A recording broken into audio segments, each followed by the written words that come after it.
Windy Wally did windy puffs from just below his belt, and everyone knew that he did because of what they smelt. He was a very naughty boy, he did them everywhere. Yes, Windy Wally did windy puffs, and he didn't really care. He walked down the road and went into a shop. He asked the shopkeeper for a big lollipop. When he had to pay money, he hadn't enough, so he turned in the shop and he let out a puff. The shop smelt so bad the shopkeeper ran to see if the food had gone off. But when he got closer to where Wally stood, the shopkeeper started to cough. He realised then where the smell had come from and pushed Wally out through the door. He said, "That's the last time you come in my shop. You're not welcome here anymore." Wally looked at his watch outside the shop. It was time to go off to school. That's where all of his friends were today, and Wally thought his friends were cool. So he quickly ran home and changed all his clothes and went to the bus stop to wait. He got there in time with a minute to spare. For once, Wally wouldn't be late. Then he went off to school in a big yellow bus, but he let out a puff which caused a big fuss. So the bus driver said, "The next stop is yours," and he got off the bus to the sound of applause. But very soon after the bus had to stop, the driver just couldn't quite breathe. The smell was so bad from the fart Wally had that everyone wanted to leave. So all of his mates had to get off the bus, and off to their school they did walk. And Wally caught up, still farting non-stop, but his friends couldn't hear as they talked. Wally walked past the house of old Mrs. Jones, still farting with each step he made. And her dog got a whiff and covered his face with his paws till the smell went away. And a postie girl thought she had stood in some poo, and the dog got the blame for the smell. But when Wally walked on and the smell was then gone, she thought, "That boy mustn't be well."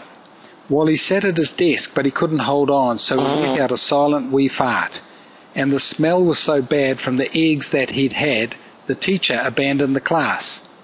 She said, "It is time to get some fresh air. You can run round the field for a while." And Wally knew why they had got out of class, and he ran outside with a big smile. He went with his mates to play one game of soccer, then after they finished to the changing room locker. But just as he got there, he let out a puff, and the big referee said, "Enough is enough." He sent Wally home with a note for his mother. It said, "Let us know if this boy has a brother.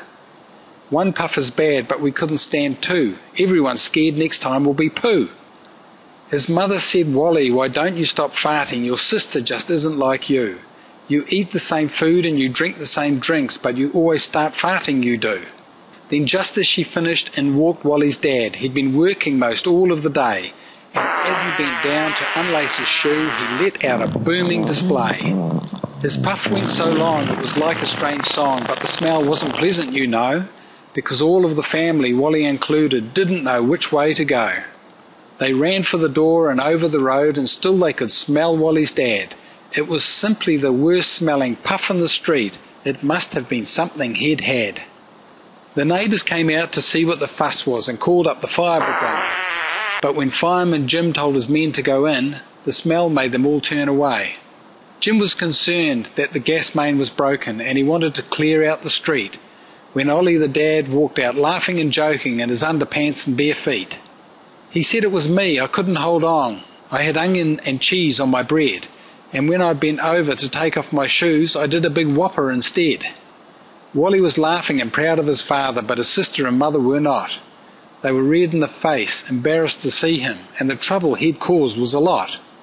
So they all went inside to help her cook tea, because friends were expected quite soon, and Wally was sent off to clear up his toys that he'd left scattered all round the room. With the cleaning all done and the dinner all cooked, they heard a knock on the door. It was Terry and Liz and their two little kids come to visit the Wood family 4. Ollie yelled out, "The guests have arrived," and Wally and Lucy came running. But what happened next with Wendy the mum was really quite funny.